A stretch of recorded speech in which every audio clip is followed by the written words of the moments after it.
இந்த தேர்தலில் விஜய் அவர்களையும் எதிர்பார்க்கலாமா சார்? அவர் தாங்க முதல் வேட்பாளர். கண்டிப்பாக போட்டிடுறாங்க. கண்டிப்பாக போட்டிடுறாங்க. எந்த தொகுதி சார் சொல்லிடலாமா? Rubilux paints, best quality, best value for money. உங்கள் பேர் சொல்லும் பெயிண்ட் ரூபிலக்ஸ் பெயிண்ட்ஸ். நீங்க போட்டிடுறீங்களா திருச்செங்கோட்டில்? ஏன்னா நம்ம ஊருக்கு வந்து பார்க்கும் பொழுது அந்த சிக்னல்ஸ் எல்லாம் நிறைய தெரியுது. இங்கே கிடைத்தால் நான் ரொம்ப மகிழ்ச்சி அடைவேன். இது தலைவர் தான் முடிவு பண்ணும். இந்த தேர்தலில் விஜய் அவர்களையும் எதிர்பார்க்கலாமா சார்? களத்தில் நேராக நிற்பாரு. He will lead from the frontங்க. அவர் கண்டிப்பாக அவர் இது வேற சொல்லிட்டு இருக்காங்க, நிற்க மாட்டாருன்னு வேற சொல்லிட்டு இருக்காங்க. அவர் தாங்க முதல் வேட்பாளர். கண்டிப்பாக போட்டிடுறாங்க. கண்டிப்பாக போட்டிடுறாங்க. எந்த தொகுதி சார்? சொல்லிடலாமா? கொள்கை தலைவர் அறிவிக்கும் போதே 5 பேர் அறிவிச்சோம். ஒவ்வொரு குறிப்பிட்ட சாதி மக்களினுடைய விஷயத்தை கவர்றதுக்காக அப்படி வச்சிருக்காங்க. பெரியார் ஃபர்ஸ்ட் முதன்மை கொள்கை தலைவராக எடுத்த உடனே அது ஏன் பெரியார் மண் அடிப்படையில் அது பெரியார் மண் வேணான்றாங்கல்ல. சீமான் சொல்றாரு நிறைய பெரியார்கள். நீங்க பாருங்க, அவரோட பார்வைக்கு மக்கள் என்ன அங்கீகாரம் கொடுப்பாங்களோ அது கொடுக்குறாங்க. ஸோ ஆனால் பெரியார் முதன்மை, மற்றவங்க எல்லாம் சார் அப்போ திமுக தான் இப்போ முதன்மை எதிரி. கண்டிப்பா தாவேக்காக்கு கண்டிப்பா. ஆனால் பாஜகவை பற்றின விமர்சனம் மட்டும் எல்லாம் அமைதியா இருக்காங்க. தாவேக்களை எதுவும் பேச மாட்டாங்க. மாநிலத்தில் ஆள்றவங்க, ஒன்றியத்தில் ஆள்றவங்க எதிரியா வந்து சித்தரிச்சு உறுதியாக சொல்ற துணிச்சல் யாருக்குங்க இருக்கு? எப்படி நீங்க திமுகவை விமர்சிக்கிற அளவுக்கு பாஜக இல்ல. திருப்பரங்குன்ற இஷ்யூவா, ராணுவ படுகொலையா, செய்தியாளரை சந்திக்கிறீங்க. அப்போ செய்தியாளர்கள் எழுப்புற கேள்வி நீங்க பதில் சொல்றீங்க. விஜய்கிட்ட இருந்து அப்படியான அறிக்கையோ அவர்கிட்ட இருந்த ஒரு பேச்சோ பேச மாட்டாங்களே. இந்தியாவிலேயே பெட்டர் ஸ்டேட் தமிழ்நாடு. பெட்டராக இங்கே ஹெல்த் சிஸ்டத்துலேருந்து, எஜுகேஷன் சிஸ்டத்துலேருந்து எல்லாத்துலேயும் பெட்டராக தானே நம்ம இருக்கிறதா சொல்கிறாங்க. திராவிட கட்சிகள் தமிழ்நாட்டுக்கு எதுவுமே பண்ணி நான் சொல்ல வரேன். ஆனால் தமிழ்நாட்டை வந்து எதோட நம்ம கம்பேர் பண்ணணும்? பீகாரோடையும் யூபியோடையும் நம்ம கம்பேர் பண்ணணும். அதுதான் என்னோட கேள்வி. தமிழக மக்கள் வந்து இன்னும் தே டிசர்வ் சம்திங் பெட்டர். இதை பண்ணுறதுக்கே காசு தர மாட்டாங்க, நிறைய பெண்டிங் வச்சுருக்காங்க. இன்னொரு பக்கம் நீங்கள் பாஜகவையும் விமர்சிக்கிறது இன்னும் நெருக்கடிகள் எல்லாம் அதிகமாக கொடுக்கும். நெருக்கடிக்காகவோ அதை நாங்கள் பாதையை மாற்ற முடியாது. திமுகவை தான் வீழ்த்தணுன்றது எண்ணம் ஆயிடுது. கூட்டணி போனால் வீழ்த்துறதுக்கு வாய்ப்பு இருக்கும்ல. ஓப்பன் ஹேண்டில் எவ்வளோ கூப்பிடுறாங்க, ஏன் மாட்டேன்றீங்க? தமிழக மக்கள் இப்போ வந்து ஒரு மாற்றத்திற்காக இயங்கிக் கொண்டிருக்கிறார்கள். காமராஜர் மாதிரி, அண்ணா மாதிரி ஆட்சி பண்ணியிருந்தா தமிழ்நாடு ஒன்று எங்கேயோ போயிருக்கும். ஆரம்பத்தில் சார் தலைவர்களோட நம்ம பண்ணாலும் அதன் பிறகு எம்ஜிஆரும் அண்ணாவும் வந்தாங்க. அது ஏன்? ஆட்சியிலும் பங்கு, அதிகாரத்திலும் பங்குன்னு சொல்றது ஒரு மிக முக்கியமான ஒரு வாய்ப்பு. அப்பவும் வரலைன்னா ஒருவேளை நம்பலையோ யாரும். சமரசம் இல்லாம அதே நிலைப்பாட்டில் தான் இருக்கும். எங்களை நம்பி வரவங்களுக்கு அதிகாரத்திலும் பங்கு இருக்கும், கண்டிப்பா இருக்கும். அரசியல் பண்றது அவ்வளோ எளிது கிடையாது. ஓகே, கஷ்டமா இருக்கா சார்?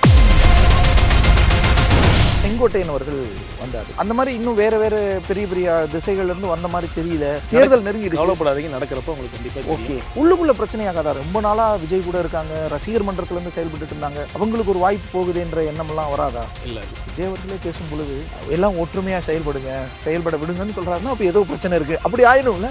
நீங்க எல்லாரும் சுதந்திரமா செயல்படணும், சுதந்திரமா செயல்பட விடணும். சீமான் அவர்கள் மிக கடுமையா விமர்சித்து இருந்தாரு. அந்த லெவலுக்கு இன்னும் இவங்க வரலன்ற துணி. யார் எந்த லெவலில் இருக்காங்கன்னு மக்களுக்கு தெரியும். எங்களோட அரசியல் திசையில நாங்கள் தெளிவாக போயிட்டு இருக்கோம். எங்களோட எதிரி யார், நாங்கள் யாரை எதிர்த்து பேசணும், உங்களோட குற்றச்சாட்டுக்கு பதில் சொல்லணும், நாங்கள் தெளிவாக இருக்கோம். நீங்க தான் அவாய்ட் பண்றீங்க. உங்களுக்கு எப்படி தெரியுது?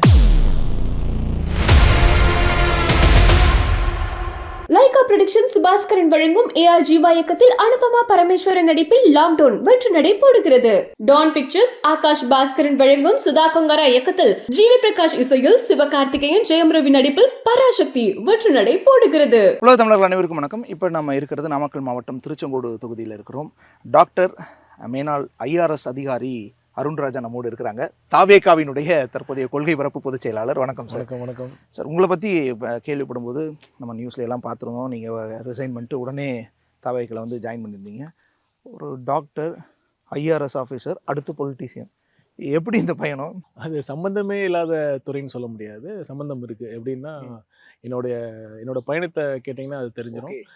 நான் ஸ்கூல் படிக்கிறப்பவே என்னோட எண்ணம் என்னவாக இருந்ததுன்னா, சமுதாயத்துக்கு ஏதாச்சும் நீண்ட காலமாக பயன்படுறக்கூடிய லெவலில் ஏதாச்சும் ஒரு மாற்றத்தை உண்டாக்கணும், ஒரு சிஸ்டமிக் சேஞ்ச் கொண்டு வரணும் அப்படிங்கிறது தான் என்னோட எண்ணமாக இருந்தது.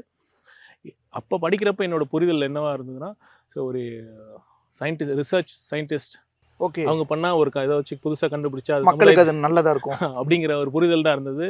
இன்னும் சொல்லப்போனால் நான் 12ஆம் படிக்கிறப்ப அந்த வகுப்பில் பொதுத் தேர்வில் மாநிலத்தில் 2ஆம் இடம், அப்போ ஸ்டேட் செகண்ட் எடுத்தேன். ஓகே. அப்போ தினமணின்னு நினைக்கிறேன், அந்த நாளிதழிலேருந்து பேட்டி கேட்குறப்ப என்னவாக ஆக விருப்பம் அப்படிங்கிறப்ப நான் என்னோட பதில் என்னவாக இருந்ததுன்னா, மருத்துவத்துறையில் ஆராய்ச்சி செய்ய அருண்ராஜ் விருப்பம் அப்படின்னு தான் ஒரு நியூஸ் ஐட்டமே வந்து. மருத்துவத்துறையில் ஆராய்ச்சி செய்ய. ஆமா, நான் எனக்கு ப்ராக்டிஸ் பண்ணணும், நம்ம ஒரு கிளினிக் எஸ்டாப்ளிஷ் பண்ணி நம்ம ப்ராக்டிஸ் பண்ணி ஒரு ஹாஸ்பிட்டல் கட்டணும் அப்படிங்கிற எண்ணமா இல்லை.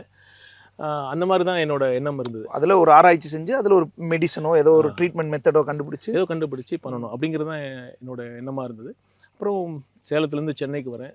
சென்னைக்கு வரப்போ இன்னும் என்னோட எக்ஸ்போஷர், என்னோட பார்வை கொஞ்சம் விரிவாகுது, பல பேரை பார்க்குறேன்.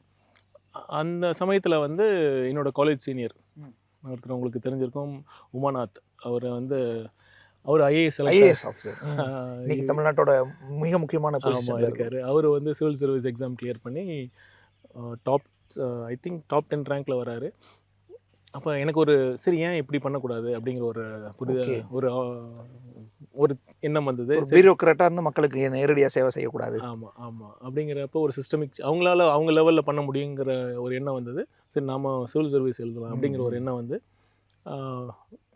கவர்மெண்ட் சர்வீஸ் டிஎன்பிஎஸ்சியில் அரசு ஆரம்ப சுகாதார நிலையத்தில் ஒரு மருத்துவ அதிகாரியாக நான் பணியில் சேர்ந்து சிவில் சர்வீஸ் எக்ஸாமுக்கு ப்ரிப்பேர் பண்ணுறப்ப சிவில் சர்வீஸ் என்னோட ஃபோர்த் அட்டெம்ப்டில் எனக்கு நான் கிளியர் பண்ணுறப்ப எனக்கு அதுக்கு முன்னாடி ஏன் இப்படி நான் சிவில் சர்வீஸ் வந்தேங்கிறதுக்கு ஒரு ஸ்டோரி என்னென்னா, நான் ஃபஸ்ட்டு 2 attempts எனக்கு கிடைக்கல. அப்போ நான் என்ன பண்ணுறேன், சிவில் சர்வீஸ் மெயின்ஸ் எக்ஸாம் எழுதிட்டு மெடிக்கல் பிஜி எக்ஸாம் என்ட்ரன்ஸும் எழுதுகிறேன். அப்போ வந்து பிஜி மெடிக்கல் என்ட்ரன்ஸோட ரிசல்ட் முன்னாடியே வந்துடுது. நான் எம்டி ஜெனரல் மெடிசன் செலக்ட் ஆகி மதுரை மெடிக்கல் காலேஜில் எம்டி ஜெனரல் மெடிசன் ஜாயின் பண்ணுறேன். ஜாயின் பண்ணி எனக்கு நல்லா ஞாபகம் இருக்குது, May 1, 2009 அப்போ ஜாயின் பண்ணுறேன். May 4 இந்த ரிசல்ட் வருது, சிவில் சர்வீஸ் எக்ஸாம் ரிசல்ட் வருது. ரிசல்ட் வந்தப்போ நம்ம ரேங்க்கு படி தெரியுது நமக்கு ஐஏஎஸ் கண்டிப்பாக கிடைக்காது, நம்ம ஐஆர்எஸ் தான் வரும் அப்படிங்கிற மாதிரி ஒரு எண்ணம் இருந்தது. அதுக்கு முன்னாடி அட்டம்ப்ட்லாம் நான் வந்து வெறும் ஐஏஎஸ் மட்டும் தான் போட்டேன். கிடைச்சி போனால் ஐஏஎஸ் போகலாம், இல்லைன்னா டாக்டராக இருக்கலாம். எனக்கு ஏன்னா மருத்துவம் எனக்கு ரொம்ப பிடிக்கும். இந்த அட்டம்ப்ட் மட்டும் நான் ஐஆர்எஸ் வரைக்கும் போட்டிருந்தேன். ஐபிஎஸ் போடல, சாய்ஸ் போடல, ஐஏஎஸ் அப்புறம் செகண்ட் சாய்ஸ் ஐஆர்எஸ் போட்டிருந்தேன். ஐபிஎஸ் வேணாம் எனக்கு. என்ன சார் இது இயல்பாகவே எல்லாம் ஐஏஎஸ் ஐபிஎஸ் தானே அந்த ரேங்கிங்கில் சூஸ் பண்ணுவாங்க. இல்லை, எனக்கு மருத்துவம் ரொம்ப பிடிக்கும். போனால் ஐஏஎஸ்ஸாக போகலாம், இல்லைன்னா ஐபிஎஸ் டாக்டர் ஐபிஎஸ் எல்லாம் இருக்காங்களே. இல்லை, இது ஒவ்வொருத்தரோட தனிப்பட்ட விருப்பம். இல்லை என்னன்னா ஐஆர்எஸ்னா ரெவென்யூ டிபார்ட்மெண்ட், நம்ம அக்கௌண்ட்ஸ் அதெல்லாம் படிச்சிருக்கோம், நம்ம பயாலஜி படிச்சிருப்போம். எனக்கு அந்த ரிசல்ட் வந்த அன்னைக்கு எனக்கு நல்லா தெளிவாக தெரிஞ்சது நமக்கு ஐஏஎஸ் வராது. அன்னைக்கு நாள் ரொம்ப தெளிவாக இருந்தேன், நம்ம மெடிசன்லேயே இருக்கலாம், ஒரு எம்டி முடிச்சுட்டு ஒரு மருத்துவக் கல்லூரியில் ஒரு பேராசிரியர் இருக்கலாம். அந்த மாதிரி மருத்துவக் கல்லூரியில் அப்பயும் பேராசிரியர் பலமானவர்களுக்கு தான். ஆமாம், அந்த மாதிரி தான் என்னவா இருந்தது. ஏன்னா நான் படிக்கிறப்ப நிறைய டீச்சர்ஸ்லாம் ரொம்ப சூப்பராக கிளாஸ் எடுப்பாங்க. அந்த மாதிரி ஒரு எண்ணம் இருந்தது. ஆனால் அதுக்கப்புறம் என்னோட வீட்டில் ஃப்ரெண்ட்ஸு, ரிலேட்டிவ்ஸ், எங்கள் வீட்டில் அப்பா அம்மா எல்லாரும் சொல்லி ஏன் இது கிடச்சிருக்கு, இதை மிஸ் பண்ணணும் அப்படிங்கிற மாதிரி ஒரு பயங்கர ஒரு டிஸ்கஷன். இன்ஃபேக்ட் சொல்லப்போனால் அந்த டைம் ரொம்ப ஒரு குழப்பமான சூழ்நிலை தான் இருந்தது எனக்கு. அப்புறம் திருப்பி உமாண்ட சார் தான் கால் பண்ணேன் நான். கால் பண்ணி சார் என்ன சார் பண்ணுறது அப்படின்னு சொன்னார். அவரோட பேட்ச்மேட், ஐஆர்எஸ் பேட்ச்மேட் அவர் லிங்க் பண்ணார். நான் அவருக்கு கால் பண்ணி பேசினேன். அவரோட கருத்து சொன்னார். இருந்தாலுமே எனக்கு ஒரு கன்வின்சிங்காக இல்லை. பட் ஆனால் ஒரே ஒரு தாட் மட்டும் நான் ஐஆர்எஸ் மெடிசனை டிஸ்கண்டினியூ பண்ணிவிட்டு ஐஆர்எஸ் போக வச்சுது. அது என்ன தாட்னா, சிவில் சர்வீஸ் வந்து பின்னால் அரசியல் போகிறதுக்கு ஒரு பெட்டர் பிளாட்ஃபார்ம் கொடுக்கலாம் அப்படின்னு எனக்கு ஒரு அப்பயே அரசியல் அப்போ போகணுன்னு என்ன இருந்திருக்கு. கண்டிப்பாக இருந்துச்சு. காலேஜ் படிக்கிறப்பே எனக்கு அந்த ஒரு சிஸ்டமிக்காக பண்ணணும், சமூகத்தில் ஏதாவது பண்ணணுங்கிறதப்ப அரசியல் வரணும் அப்படிங்கிற. டாக்டராக இருந்து அரசியலுக்கு போகிறத விட ஐஆர்எஸ் ஆஃபீஸ்லேருந்து எனக்குள்ள ஒரு தாட். நிறைய டாக்டராக இருந்து அரசியல் வந்திருக்காங்க, நிறைய வந்திருக்காங்க. இன்னும் பெட்டர் நான் எனக்கு அப்போ இருந்த புரிதல் அப்படி நான் நினச்சேன்.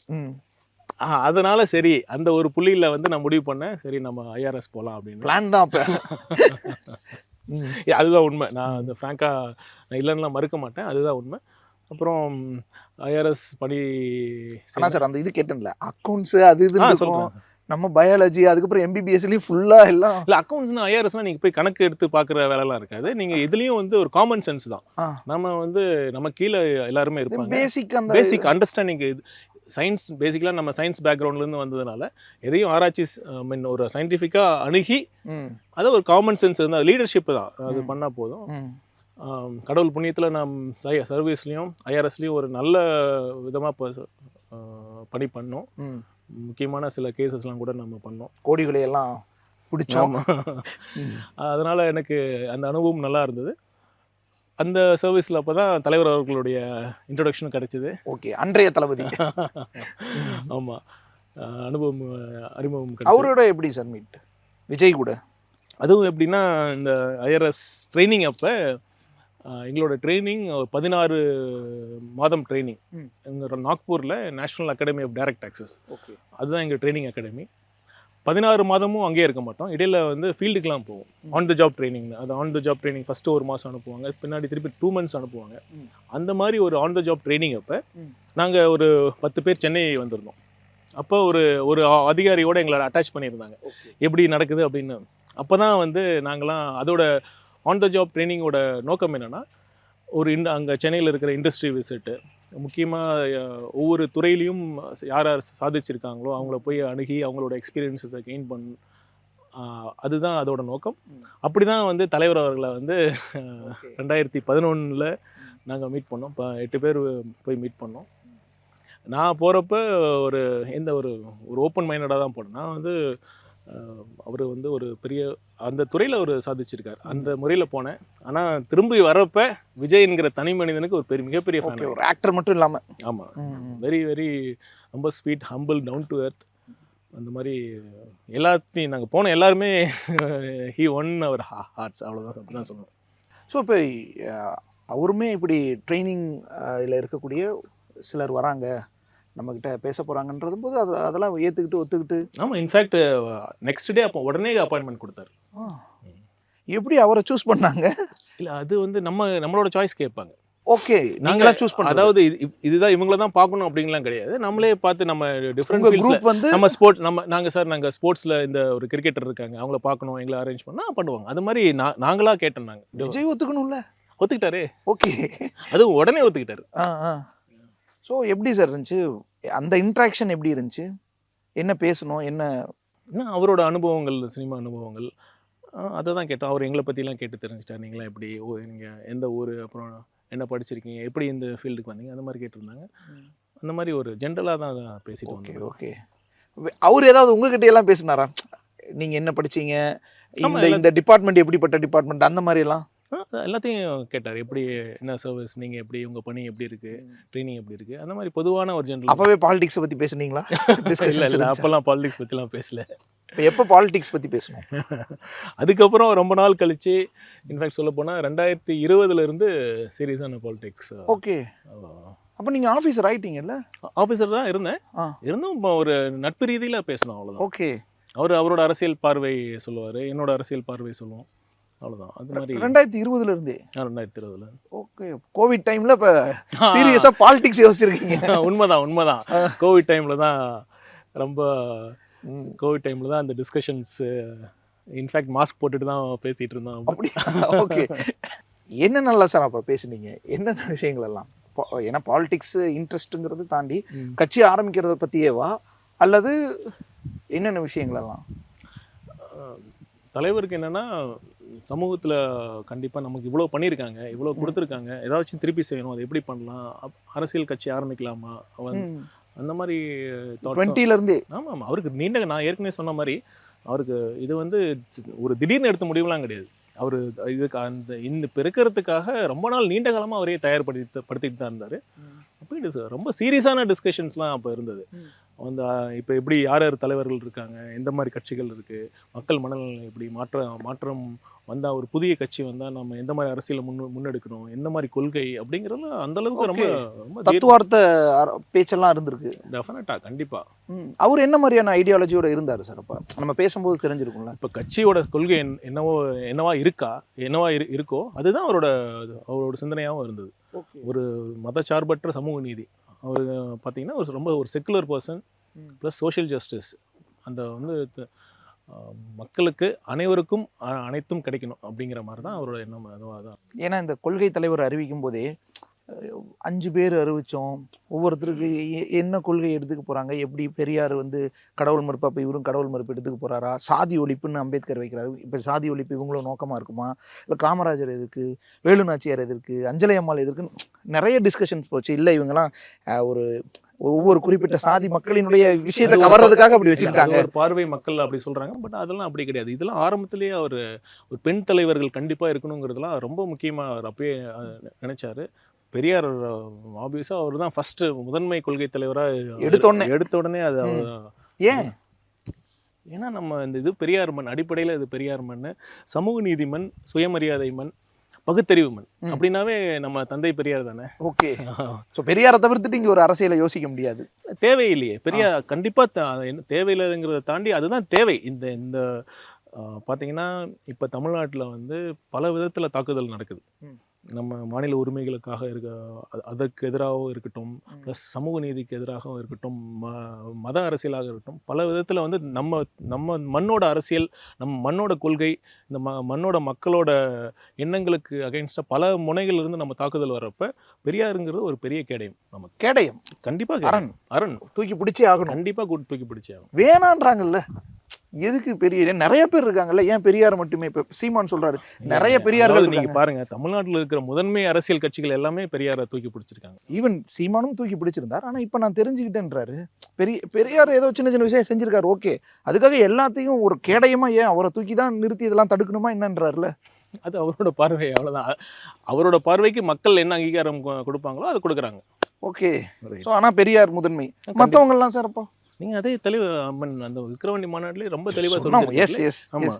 அந்த விமர்சனம் ஆனால் சாதி அடிப்படையில் தான் இப்படி ஒவ்வொருத்தரும் வச்சுக்கிட்டாங்கன்றது, அது அந்த விமர்சனத்துக்கு வந்து அவங்க மக்களோட யார் விமர்சனம் சொல்றாங்களோ அவங்களோட பார்வையா இருக்கு. எது பண்ணாலும் கண்டிப்பா விமர்சனம் இருக்க தான் செய்யும். அதை நாங்கள் அப்பவே கடந்து போயிட்டோம்.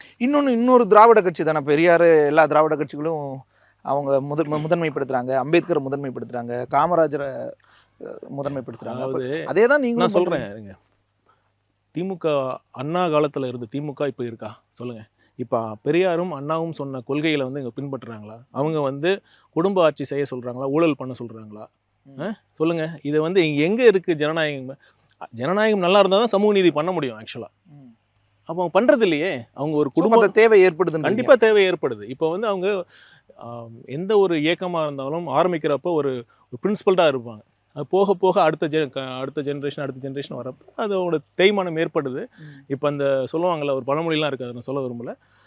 அவங்க எதற்காக அண்ணா இந்த இயக்கத்தை ஆரம்பித்தாரோ அந்த இயக்கம் அந்த இப்போ இருக்கிற திமுக அந்த கொள்கைக்காகவோ அந்த எண்ணத்திற்காகவோ அந்த நோக்கத்திற்காகவோ இல்லை என்பது தான் உண்மை. இப்போ வந்து திமுக வந்து ஒரு கார்ப்பரேட் கம்பெனியாக மாறிடுச்சு. ஒரு குடும்பத்திற்காக அவங்க, அதுவும் அந்த கலைஞர் இருந்தப்போ ஒரு பெரிய குடும்பமாக இருந்தது. அதுலேயும் ஒரு சின்ன ஒருத்தருக்கு மட்டுமே அவங்க நலனுக்காக மட்டுமே செயல்படுறது தான் அனைத்து மக்களுக்கும் தெரிந்த உண்மையாக இருக்குது. ஸோ இப்போ திமுக தான் இப்போ முதன்மை எதிரி. கண்டிப்பாக தாவேக்காக்கு கண்டிப்பாக இதுவும் டிஸ்கஸ் பண்ணப்பட்டுச்சா விஜயோட? இதுவும் நீங்கள் பேசுனீங்களா 2020 அடிப்படை ஒரு அரசியல் கட்சி, அதுவும் ஒரு எதிர்கட்சி அரசியல் செய்கிறப்ப ஒரு என்ன அதோட தர்மம் என்னென்னா, அறம் என்னென்னா ஆளும் கட்சியினரை நோக்கி தான் கேள்வி எழுப்பணும். அந்த அடிப்படையில் இப்போ எங்கள் திமுக எங்கள் அரசியல் எதிரியாக இருக்கிறது. ஏன்னா கொள்கை எதிரி பாஜகன்றோம். இப்போவே நீங்கள் சொல்லும்போது பலமுனை தாக்குதல்கள் மதம் சார்ந்து சாதி சார்ந்து நிறைய விஷயங்கள் வரும்போது பெரியாரை தான் கேடயமாக வச்சு நம்ம செயல்பட வேண்டியிருக்குன்னு நீங்கள். ஆனால் பாஜகவை பற்றின விமர்சனம் மட்டும் எல்லாம் அமைதியாக இருக்காங்க, தாவேக்களை எதுவும் பேச மாட்டாங்க, அவங்களுக்கே பிரச்சனைனா கூட பேச மாட்டாங்களேன்ற விமர்சனம் கண்டிப்பாக அதெல்லாம் நான் ஏற்றுக்கொள்ளவே மாட்டேன். யோசிச்சு பாருங்கள், ஃபஸ்ட்டு எந்த வித அரசியல் பின்புலமும் இல்லை. தலைவர் அவர்களுக்கு வந்து அவர் குடும்பத்தில் அரசியல் இல்லை, இதுக்கு முன்னாடி அரசியல் இந்த கட்சியிலும் சேரல. ஃபஸ்ட் டைம் வந்து அவருக்கு அரசியல் கட்சி ஆரம்பிக்கிறப்ப முதல் மாநாட்டில் வந்து உங்கள் மாநிலத்தில் ஆள்றவங்க ஒன்றியத்தில் ஆள்றவங்க 2 பேரையும் வந்து எதிரியாக வந்து சித்தரித்து வந்து உறுதியாக சொல்கிற துணிச்சல் யாருக்குங்க இருக்குது? பின்ன இதை வச்சு நீங்கள் எப்படி நீங்கள் விமர்சிக்கிற அளவுக்கு பாஜக இது இப்போ மாநில தேர்தல் தானே வருது. ஓகே, அதனால திமுக தான் இப்போ கண்டிப்பாமா அவ்வளோதான். நீங்கள் பேசுகிறீங்க சார் நிறைய விஷயங்களில், திருப்பரங்குன்ற இஷ்யூவா இல்லை ஏதோ ஒரு ஆணவ படுகொலையா, செய்தியாளரை சந்திக்கிறீங்க, அப்போது செய்தியாளர்கள் எழுப்புகிற கேள்விக்கு நீங்கள் பதில் சொல்கிறீங்க. விஜய்கிட்ட இருந்து அப்படியான அறிக்கையோ அவர்கிட்ட இருந்து ஒரு பேச்சோ இல்லை வேறு தலைவர்களோ பேச மாட்டாங்களே அப்படின்ற தமிழக வெற்றி கழகம்ங்கிறது ஒரு தனி மனிதன் கிடையாது. இங்கே வந்து பல பேர் வந்து பல பொறுப்புகள் இருக்காங்க. யார் யார் எப்போ பதில் சொல்லுமோ அப்போ கண்டிப்பாக நாங்கள் எல்லா இஷ்யூஸ்க்கும் நாங்கள் ஓகே பதில் அளித்து கொண்டு தான் இருக்கிறோம். ஓகே இப்போ பேக் டு நீங்கள் அந்த டிஸ்கஷன்ஸ் பண்ணீங்கல்ல விஜய் கூட, சொல்லுங்கள். அந்த சமயங்களில் எல்லா கட்சிகளை பற்றியும் பார்த்தீங்களா? இந்த கட்சிகள்லாம் சரியா, இவங்களுடைய இதெல்லாம்ன்றதும் டிஸ்கஷன்ஸில் இருந்துச்சா? அளவீடுகள், மதிப்பீடுகள் எல்லாம் ஒவ்வொரு கட்சியின் மீதும் நுணுக்கமாக இல்லைனாலும் எல்லாம் ஒரு ப்ராடாக நாங்கள் பேசிட்டு தான் இருக்கோம். நம்ம நாடு முழுக்க பயணம் செஞ்சவர், பணி செஞ்சவர். அப்படிங்கும்போது இந்த வாதம் இந்தியாவிலேயே பெட்டர் ஸ்டேட் தமிழ்நாடு, பெட்டராக இங்கே ஹெல்த் சிஸ்டத்துலேருந்து எஜுகேஷன் சிஸ்டத்துலேருந்து எல்லாத்துலேயும் பெட்டராக தானே நம்ம இருக்கிறதா சொல்கிறாங்க. நீங்கள் பார்த்தது நேர்லையும் பார்த்த வகையில் டிவிக்கையில் இருக்குங்கிறதுனால திமுக பண்ணுறது எல்லாத்தையும் நான் வந்து எதுவுமே பண்ணல. இந்த திராவிட கட்சிகள் தமிழ்நாட்டுக்கு எதுவுமே பண்ணல நாங்கள் சொல்ல வரல. ஆனால் தமிழ்நாட்டை வந்து எதோட நம்ம கம்பேர் பண்ணோம்? பீகாரோடையும் யூபியோடையும் நம்ம கம்பேர் பண்ணணுமா? அதுதான் என்னோட கேள்வி. இன்னும் எவ்வளோ நாளைக்கு நம்ம வந்து பீகாரும் யூபியும் வச்சு கம்பேர் பண்ணிட்டு நம்ம அவங்களோட பெட்டராக இருக்கும்னு நம்ம சொல்ல போகிறோம்? நம்மளோட தமிழக மக்கள் வந்து இன்னும் they deserve something better. Really இன்னும் கண்டிப்பாக பெட்டர். எஸ் அதுதான் எங்களோட பார்வை. இதுதான் எங்களோட மக்களுக்கு நாங்கள் முன்வைக்கிற செய்தி. இது பண்ணுறதுக்கே காசு தர மாட்டாங்க, நிறைய பெண்டிங் வச்சிருக்காங்க. கொடுக்குற காசுல ஒழுங்காக பண்ணியிருக்காங்களா சொல்லுங்கள்? எவ்வளோ ஊழல் நடக்குதுங்க சொல்லுங்கள். நீங்கள் ஒரு கான்ட்ராக்டில் கவர்மெண்ட் துறையை எடுத்துக்கிட்டோம், எந்த துறையாக எடுத்துக்கிட்டோம், நீங்கள் ஏதோ ஒரு கான்ட்ராக்டில் கமிஷன் இல்லாமல் நடக்குதா சொல்லுங்கள்? இதில் டோட்டல் பட்ஜெட்டில் ஒரு 30% வந்து அதிகமாக செலவாகுது நமக்கு. இப்போ ஒரு ரோடு வந்து 100 கோடியில் போட முடியும்னா அது வந்து 130 கோடிக்கு தான் நம்ம கவர்மெண்ட்டுக்கு செலவாகுது. இப்போ இது பாருங்கள், ஒரு சின்ன எக்ஸாம்பிள் தான். ரோடாக இருக்கட்டும், பாலமாக இருக்கட்டும், இல்லை கவர்மெண்ட் ப்ரொக்யூர் பண்ணுறாங்கல்ல, ஒரு இப்போ பள்ளி கல்விக்காக ஒரு பேக் ப்ரொக்யூர் பண்ணுறாங்க, ஸ்கூல் புக்ஸ், மருத்துவத்துறையில் வந்து மெடிசின்ஸ் ப்ரொக்யூர் பண்ணுறாங்க. எல்லாத்துலேயுமே குறைந்தது 30-35% நமக்கு அதிகமாக செலவாகுதுங்க. இந்த செலவை நம்ம கம்மி பண்ணலாமே. இதனால் எவ்வளோ, இதை வச்சுட்டு எவ்வளோ பண்ண முடியும்ல? ஆனால் அதுவும் வாங்கி தான் ஆகணும். மத்திய அரசு நமக்கு தர வேண்டிய பங்கையும் அது வேற. இதுக்கும் அதுக்கும் சம்மந்தப்பட்ட இது அது கண்டிப்பாக ஒன்றிய அரசு வந்து தமிழ்நாட்டுக்கு தர வேண்டிய நிதியை அரசியல் காரணங்களுக்காக தராமல் இருக்கிறது எந்த காலத்திலையும் ஏற்றுக்கொள்ளவே முடியாது. இது வந்து நாங்கள் தமிழ்நாட்டு மக்கள் பக்கமும் தமிழ்நாடு அரசு பக்கம் தான் கண்டிப்பாக இருக்கும். அதற்காக இதை காரணம் காட்டி இது நாங்க ஏன் காட்டாதீங்க, ஆமா ஏன் ஊழல் பண்றீங்கன்னா ஒன்றிய அரசு ஒன்றும் நிதி கொடுக்கலன்னு காட்டாதீங்கன்னு நாங்க சொல்றோம். நீங்களும் ஒன்றிய அரசுன்னே சொல்றது நியாயமானு பாஜக தரப்புல இருந்தும் மற்றவங்களும் கேட்குறாங்க. ஒன்றிய அரசு தான் நாங்கள் சொல்ல முடியும். இப்போ ஒரு நிமிஷம், ஒரு ஒன்றியம்னா இங்கிலீஷில் ஃபெடரல் யூனியன். இப்போ அமெரிக்கா வந்து ஃபெடரல் கவர்மெண்ட் சொல்கிறதுனால எந்த அளவுக்கு வந்து அமெரிக்காவோட ஒற்றுமைக்கும் அமெரிக்காவோட ஸ்ட்ரென்த்துக்கும் எப்படி அது பாதகமாக இருக்காது? ஏன்னா அது அதோட பேர் இல்லை. நம்ம இந்தியாவும் ஒரு இந்தியா யூனியன் ஆஃப் ஸ்டேட்ஸ் தாங்க நம்ம அரசியலமைப்பு சட்டத்திலே சொல்கிறாங்க. Correct sir. ஆனால் திடீர்னு ஏன் எல்லாரும் இப்படி சொல்கிறீங்க? இவ்வளோ நாங்கள் ஆரம்பத்துலேருந்தே சொல்லிட்டு இருக்கோம். திமுக தான் இப்போ திடீர்னு சொல்கிறாங்க. நீங்கள் இந்த கேள்வியை திமுக பக்கம். ஓகே. ஸோ இது உங்களோட ஸ்டாண்ட். எங்களோட இதில் நான் என்ன சொல்கிறேன்னா, ஒன்றிய அரசுன்னு சொல்கிறதுனால அதாவது அவங்க அச்சப்படவே தேவையில்லை. இது தேசபக்திக்கெல்லாம் எந்த பிரச்சனையும் வந்து என்ன பிரச்சனை இருக்குது? இன்னும் சொல்ல போனால் ஒரு கூட்டு குடும்பம், இந்தியாங்கிறது ஒரு கூட்டு குடும்பம் இருக்கிறப்ப அந்தந்த மக்கள் உறுப்பினர்களுக்கு அவங்களுக்கு உரிமை கொடுக்கறது தான் அந்த கூட்டு குடும்பத்தை ஒற்றுமையாக வச்சுக்கும். என்னன்னா இன்னொன்று சார், இப்போ நம்ம திமுகவை எதிர்க்கும் போது திமுக மட்டும் ஏன் இது எதிர்க்கிறீங்க இப்படி அதிகமாக, பாஜகவையோ அல்லது மத்திய அரசையோ எதிர்க்காம இப்படி கடுமையாக எதிர்க்கிறீங்களே, அப்போ நீங்கள் ஓரவஞ்சனையோட நடந்துக்கிறீங்க, இந்த விமர்சனம் ஒரு பக்கம் வந்தாலும் இன்னொரு பக்கம் நீங்கள் பாஜகவையும் விமர்சிக்கிறது அல்லது அவங்களுக்கும் பிடிக்காத விஷயங்களை இந்த மாதிரி ஒன்றிய அரசுன்னு இந்த மாதிரிலாம் சொல்கிறதுங்கிறது இன்னும் நெருக்கடிகள் எல்லாம் அதிகமாக கொடுக்கும். ரெண்டு பக்கம் இருமுனை தாக்குதல் பலமுனை தாக்குதலுக்குள்ள உள்ளாவீங்க. நெருக்கடிக்காகவோ அதை நாங்கள் பாதையை மாற்ற முடியாது. எது சரியோ அதை செய்கிறோம், அவ்வளோதான். இதில் நெருக்கடி உண்டாகுதுன்னா அதை ஃபேஸ் பண்ணி தான் ஆகணும். அதுக்காக நெருக்கடி கொடுப்பாங்கிறதுக்காக நம்ம சரியான அரசியல் பண்ணாமல் இருக்க முடியாது. அதுதான் எங்களோட பார்வை. கூட்டணி சார் கூப்பிட்டுக்கிட்டே இருக்காங்க எல்லாருமே, போனால் நல்லது, திமுகவை தான் வீழ்த்தணுன்றது எண்ணம் ஆயிடுச்சு. அப்போ வீழ்த்தலாம்ல, அதுக்கு கூட்டணி போனால் வீழ்த்துறதுக்கு வாய்ப்பு இருக்கும்ல. அவங்களும் கூப்பிடுறாங்க, ஓப்பன் ஹேண்டில் எவ்வளோ கூப்பிடுறாங்க, ஏன் மாட்டேன்றீங்க? இது தலைவர் அவர்கள் வந்து கடந்த 2 நாளைக்கு முன்னாடி நடந்த செயல் வீரர்கள் கூட்டத்தில் ரொம்ப உங்கள் கேள்விக்கு தெளிவாக உறுதியாக ஒரு பதில் கூறிவிட்டார். இதற்கு மேலே நம்ம சொல்லணும்னு அவசியமே கிடையாது. Correct sir. ஓகே. ஒன்றே ஒன்று தாங்க, தமிழக மக்கள் இப்போ வந்து ஒரு மாற்றத்திற்காக ஏங்கி கொண்டிருக்கிறார்கள். நான் வார்த்தையை தெளிவாக பயன்படுத்துகிறேன், ஏங்கிக்கிட்டு இருக்காங்கன்னு தான் சொல்லணும். இப்போ அதை கடந்த 50 வருடங்களுக்கு மேலாக 2 கட்சிகளும் மாறி மாறி ஆட்சி பண்ணாங்க. தமிழ்நாட்டுக்கு பண்ணியிருக்காங்க. பட் தமிழ்நாடு இந்த காலகட்டங்களில் ஒரு காமராஜர் மாதிரி, அண்ணா மாதிரி ஆட்சி பண்ணியிருந்தா தமிழ்நாடு ஒன்று எங்கேயோ போயிருக்கும். அதுதான் எங்களோட ஆரம்பத்தில் சார் நம்ம அஞ்சலை அம்மாள் இந்த மாதிரி ஒரு 5 தலைவர்களோட நம்ம பண்ணாலும் அதன் பிறகு எம்ஜிஆரும் அண்ணாவும் வந்தாங்க. அது ஏன்? இது இந்த பார்த்தீங்கன்னா எல்லா தலைவர்களும் சரி, இப்போ அண்ணா அவர்கள் வந்து ஒரு ஜனநாயக புரட்சி பண்ணார், அதுதான் உண்மை. அப்போ பாருங்க, யோசிச்சு பாருங்க, காங்கிரஸ் அவர் அண்ணா அவர்கள் முழுக்க இருந்தப்பவே வீழ்த்தினார். அதுதான் உண்மையான ஒரு ஜாம்பவானா இருந்த கட்சி காங்கிரஸ். அந்த பீரியட்ல ஒரு கட்சி ஆரம்பிச்சு எவ்வளோ கட்சியை வந்து படிப்படியாக கட்டமைச்சு எத்தனை வருஷம் கழிச்சு ஃபர்ஸ்ட் தேர்தலில் போட்டியிடாமல் அடுத்த தேர்தலில் போட்டிட்டு 2 எம்எல்ஏ தான் ஜெயிச்சாங்கன்னு நினைக்கிறேன். அப்புறம் 15, 50, 67 அது மாதிரி அப்படி காங்கிரஸை எதிர்த்து அரசியல் பண்ணி காங்கிரஸை தோற்கடித்து ஆட்சிக்கு வந்தாங்க. அவங்க வந்து ஒரு கொள்கை தெளிவோட அதே சமயத்தில் ஒரு ஜனநாயக அரசியல் கட்சியாக ஆரம்பித்து பண்ணியிருக்காங்க. அது வந்து உண்மையாலுமே ஒரு ஜனநாயக புரட்சி. கண்டிப்பாக அண்ணா அவர்களை நம்ம ஒரு உதாரணத்துக்காக எடுத்துக்கொள்ளாமல் நம்ம பண்ணவே முடியாது. அதே மாதிரி தான் எம்ஜிஆர் அவர்களும் சரி, 1977 அப்போ ஆண்டு கொண்டிருந்த வந்து ஒரு கட்டமைப்பாக இருந்த திமுக வந்து ஒரு புதிய சக்தியாக வந்து அவர் வந்து வீழ்த்தியிருக்கார். கண்டிப்பாக எங்களுக்கு அவங்கெல்லாம் வந்து ஒரு ரோல் மாடல், இன்ஸ்பிரேஷன்ஸ் தான். ஓகே சார், இப்போ கூட்டணிக்கும் வருவாங்க, இவங்க வருவாங்க, அவங்க வருவாங்கன்னு பேசிட்டு இருந்தாங்க. ஆனால் பெருசாக யாரும் இன்ட்ரெஸ்ட் காட்டும். ஏன்னா ஆட்சியிலும் பங்கு அதிகாரத்திலும் பங்குன்னு சொல்கிறது ஒரு மிக முக்கியமான ஒரு வாய்ப்பு. நிறைய பேர்த்துக்கு அது அந்த கதவுகளை திறக்கிற மாதிரியான விஷயம். அப்பவும் வரலைன்னா ஒருவேளை நம்பலையோ யாரும், தாவேக்க ஒரு பெரிய ஃபோர்ஸ், ஒரு மாற்றத்தை கொடுத்துருன்னு மற்ற கட்சிகள், நான் கேட்குறது இல்லை, அது பல்வேறு காரணங்கள் இருக்கும். ஒரு கூட்டணி அரசியல் கட்சி நடத்துனாங்கன்னா அவங்களுக்கு வேறு எந்த விதமான அழுத்தங்கள் வந்ததோ, வேறு எந்த மாதிரி காரணங்கள் இருந்ததோ நீங்கள் அவங்கள கேட்டு தெரிஞ்சுக்கலாம். எங்களை பொறுத்த வரைக்கும் எங்களோட கொள்கை நிலைப்பாட்டில் ரொம்ப சமரசம் இல்லாமல் அதே நிலைப்பாட்டில் தான் இருக்கும். எங்களை நம்பி வரவங்களுக்கு அதிகாரத்திலையும் பங்கு இருக்கும், கண்டிப்பாக இருக்கும். செங்கோட்டையன் வேற சொல்லியிருந்தார், எங்கள் கூட கூட்டணி பேசுனாங்கன்னாவே டெல்லியிலிருந்து வந்துடுறாங்கன்னு எல்லாம் பேசுகிறாரு. ஸோ நீங்கள் அந்த கட்சிகளை தான் கேட்கணும். அரசியல் பண்ணுறது அவ்வளோ எளிது கிடையாது. ஓகே, கஷ்டமாக இருக்கா சார்? அவங்களுக்கு சொல்கிறேன், பொதுவாக சொல்கிறேன். மற்ற யாருக்கு கஷ்டமாக இருக்கணும்? எல்லாருக்குமா? இல்லை, யாருக்கு அதிகமாக கஷ்டமாக இருக்கணும்னா அவங்க ஏற்கனவே அவங்க ஆட்சியில் இருந்து ஏதாவது அவங்க மேலே வழக்குகள் இருந்ததுன்னா கண்டிப்பாக அதை காரணம் காட்டி மிரட்டப்படலாம்.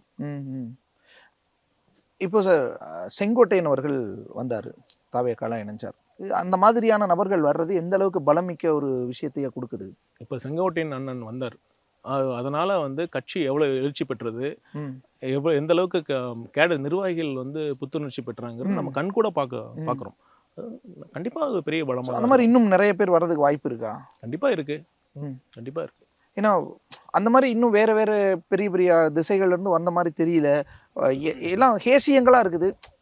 தேர்தல் நெருங்கிடுச்சு, கவலைப்படாதீங்க, நடக்கிறப்ப உங்களுக்கு கண்டிப்பாக ஓகே.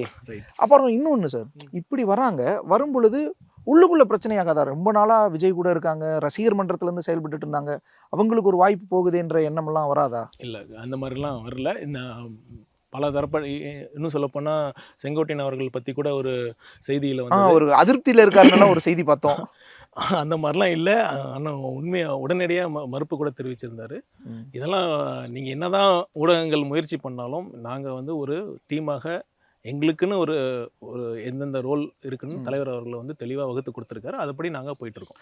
விஜய் அவர்களே பேசும் பொழுது எல்லாம் ஒற்றுமையாக செயல்பட விடுங்கன்னு சொல்கிறாருன்னா அப்போ ஏதோ பிரச்சனை இருக்குது, அப்படி ஆயிடும்ல? அதாவது முன்கூட்டியே சொல்கிறாரு. இப்போ வந்து ஏன் அவர் சொன்னார்னா, வேட்பாளர்கள் இப்போ அறிவிக்கிற சூழல் வர்றப்ப அவங்க சில பேர் வந்து அவங்க எண்ணியிருக்கலாம், எங்களுக்கு போட்டியிட வாய்ப்பு கிடைக்கும்னு நம்பி இருக்கலாம். அப்படிங்கிறப்ப தலைமை வேற ஒருத்தர் அங்கே போய் வேட்பாளர் நிறுத்துறப்ப அந்த இடத்துல ஒரு ஒற்றுமை தேவைப்படுதில்ல, அதற்காக சொல்றேன். உங்களுக்கு கிடைக்கலன்னு வருத்தப்படக்கூடாது, யாரை நான் நிறுத்தறனோ நீங்க எல்லாம் சேர்ந்து வேலை செய்யுங்க, கட்சி நலனா முதன்மையா பாருங்க அப்படிங்கிறது தான் அதோட செய்தி. இப்போ சார் நீங்க போட்டியிடுறீங்களா திருச்செங்கோட்டில்? ஏன்னா நம்ம ஊருக்கு வந்து பார்க்கும் பொழுது அந்த சிக்னல்ஸ் எல்லாம் நிறைய தெரியுது, அதற்கான செயல்பாடுகள் இருக்கிற மாதிரி தெரியுது. இது என்னோட பூர்வீக மண். இது எங்கள் அப்பா இந்த ஊரில் தான் பிறந்து படித்து இங்கே தான் வளர்ந்தார். எங்களோட சொந்தக்காரங்க நிறைய பேர் இங்கே இருக்காங்க. நானும் அடிக்கடி இங்கே வர்றது உண்டு. எங்களோட குலதெய்வம் கோயில் இங்கே தான் இருக்குது. இங்கே கிடைத்தால் நான் ரொம்ப மகிழ்ச்சி அடைவேன். இது தலைவர் தான் முடிவு பண்ணும். ஸோ போட்டியிடுற எண்ணம் இருக்குது, மக்கள்கிட்ட நிற்கணும், மக்கள் களத்தில் நிற்கணும். கண்டிப்பாக தேர்தலில் போட்டியிடுற எண்ணம் இருக்குது எனக்கு. ஓகே. இப்போ இந்த தேர்தலில் விஜய் அவர்களையும் எதிர்பார்க்கலாமா சார்?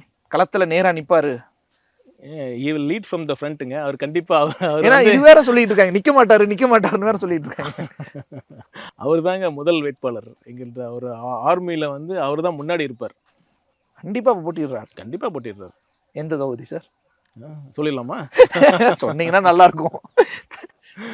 அது எப்போ சொல்லணுமோ அப்போ சொல்லுவேன். ஓகே. ஏன்னா போட்டியிட மாட்டாருன்னு அப்புறம் எப்படி இப்படி ஒரு செய்தி இந்த மாதிரி தகவல்கள்லாம் கசியுது?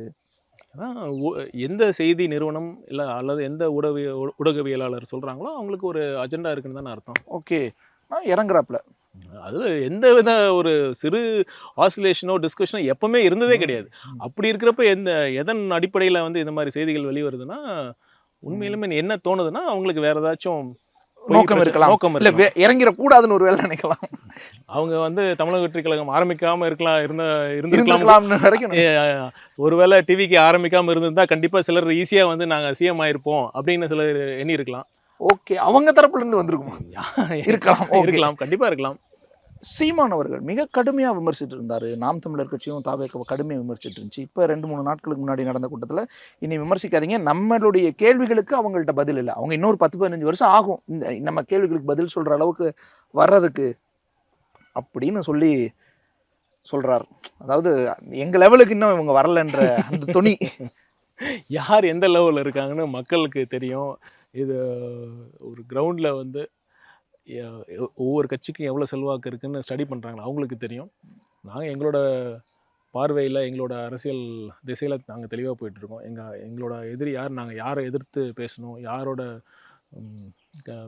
அவங்களோட குற்றச்சாட்டுக்கு பதில் சொல்லணும், நாங்கள் தெளிவாக இருக்கோம். அவங்களுக்கு நாங்கள் சொல்லுவோம். இப்போ நீங்கள் தான் அவாய்ட் பண்ணுறீங்க அவங்கள பற்றி பேசாமல். உங்களுக்கு எப்படி தெரியுது? இந்த தேர்தலில் எதிர்ப்பு வந்து 2-3 முனைகளாக பிரிஞ்சுதுன்னா இது இயல்பாக ஆளும் கூட்டணிக்கு சாதகமாயிடும்ன்ற ஒரு வாதம் வருது. அப்போது அந்த சூழலை எப்படி சமாளிப்பீங்க?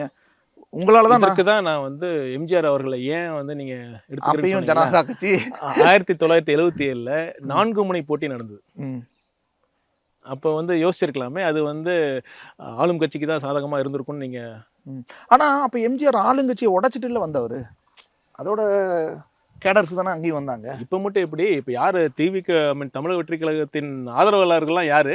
ஓகே, திமுக ஆதரவாளர்கள் தான்றீங்க. கண்டிப்பாக மேஜராக அங்கேருந்து வந்திருக்காங்க, அதிமுகவில் வந்து எல்லா கட்சியிலேருந்து வந்திருக்காங்க.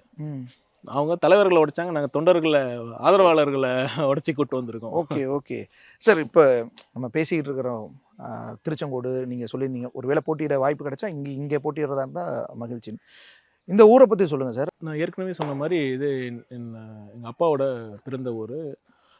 அப்பா இங்கே தான் படித்து வளர்ந்தார். கல்லூரி முடிக்கிற வரைக்கும் இங்கே தான் இருந்தாங்க. அதற்கப்புறம் நாங்கள் கள்ளக்குறிச்சி போயிருந்தோம். போயிட்டு திருப்பியும் நாங்கள் சேலம் ஷிஃப்ட் பண்ணோம். என்னோடய பெயர் பார்த்தீங்கன்னா KG அருண்ராஜ். அந்த கே வந்து ஸ்டாண்ட்ஸ் ஃபார் கோட்டப்பாளையம். பாஸ்போர்ட்டில் அப்படி தான் இருக்குது, கோட்டப்பாளையம் கணேசன் அருண்ராஜ் தான் இருக்குது. ஸோ அதனால் இந்த மண்ணோட ரொம்ப ஒன்றரை நான் கலந்துருக்கேன்னு தான் சொல்லணும். Rubilux paints, best quality, best value for money. உங்கள் பேர் சொல்லும் paint Rubilux paints. Lyca productions Bhaskaran வழங்கும் AR-ஜீவா இயக்கத்தில் அனுபமா பரமேஸ்வரன் நடிப்பில் லாக்டவுன் வெற்றி நடை போடுகிறது. டான் பிக்சர்ஸ் ஆகாஷ் பாஸ்கரன் வழங்கும் சுதா கொங்கரா இயக்கத்தில் ஜிவி பிரகாஷ் இசையில் சிவகார்த்திகேயன் ஜெயம் ரவி நடிப்பில் பராசக்தி வெற்றி நடை போடுகிறது.